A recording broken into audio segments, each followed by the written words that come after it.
किन्हीं किन्हीं संतों का बाहरी स्वभाव नारियल की तरह होता है। नारियल ऊपर से कठोर होता है, वो अंदर से देखो तो बहुत मिठास वाली गरी होगी, उसमें मीठा जल होगा, पर बाहर से कठोर रहता है, नीरस रहता है। ये स्वभाव होना ही चाहिए। निर्विकार परम पद की प्राप्ति के लिए हर साधक का स्वभाव इस नारियल की तरह होना चाहिए। बाहर से नीरस, जटिल, कठोर, अंदर से सुकोमल। अगर बाहर से सुकोमल हो गए तो मारे जाओगे, इस मार्ग में मारे जाओगे। बाहर से रुद्र दृष्टि, हृदय ममता शून्य, हृदय ममता, निर्ममो निरहंकारा सम दुखा सुखा क्षमी, श्री भगवान का आदेश है। निर्ममो निरहंकारा। यदि परम पद की तरफ कदम बढ़ा रहे हो तो सोच लो तुम्हारा मार्ग क्या है। निर्ममो निरहंकारा, किसी से कोई ममता नहीं। वो आए और प्रार्थना की कि आपकी 500 शुगर है, ये किडनी फेल कर सकती है, ये दिल फेल कर सकती है, लीवर फेल। अच्छा, हमारे यहाँ बहुत डॉक्टर बढ़िया हैं, ले चलते हैं, 10-15 दिन सेवा करेंगे, आप स्वस्थ हो जाएंगे, फिर आ जाइए, दवा बन जाएगी, चलती रहेगी। उन्होंने स्वीकृति दे दी, वो नहीं वापस आए, वही शरीर पूरा हो गया। आप लोग बाहर से आते हैं वृंदावन लाभ लेने के लिए।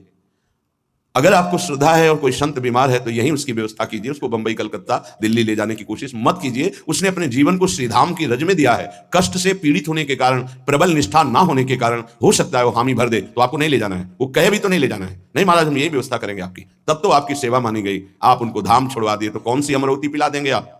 क्या मृत्यु पर विजय आप दिला सकते हैं? क्या श्रीधाम वृंदावन दिला देगा? हाँ, ये है कि रजोपसेवी प्रियालाल के चरणारविंद के कहीं भी शरीर छूड़े, वो तो प्रिया प्रीतम में स्थित है। पर वो लाभ जो हम लोग याचना करते हैं कि जय श्री भट्ट धूलि धूसर तन यह आशा उर्धार, कुछ विशेषता है, पक्का मानिया।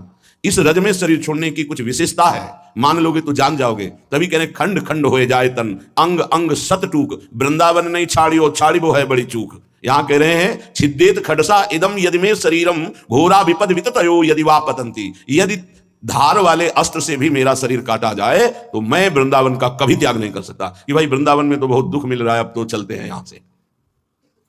शपथ पूर्वक इसीलिए कहा है कि अगर शपथ पूर्वक नहीं रहोगे तो बड़ी विचित्र दशा है। हमारा धाम और धामी श्यामा श्याम बड़े कृपालु हैं। यदि आप जाना चाहते हो वो रोकेंगे नहीं, और नहीं जाना चाहते हो तो कभी जाना नहीं पड़ेगा, किसी भी कार्य के लिए नहीं जाना पड़ेगा। ये अपने अनुभव की बात कह रहा हूं, किसी भी कार्य के लिए नहीं जाना। और आपने निश्चय किया है कि बाहर जाकर ही हमारा काम चलेगा, तो पक्का बिना बाहर जाए आपका काम ही नहीं चल सकता।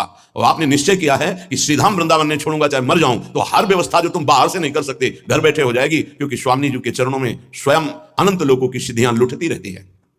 विश्वास, धैर्य, सहनशीलता, ये चाहिए इस मार्ग में।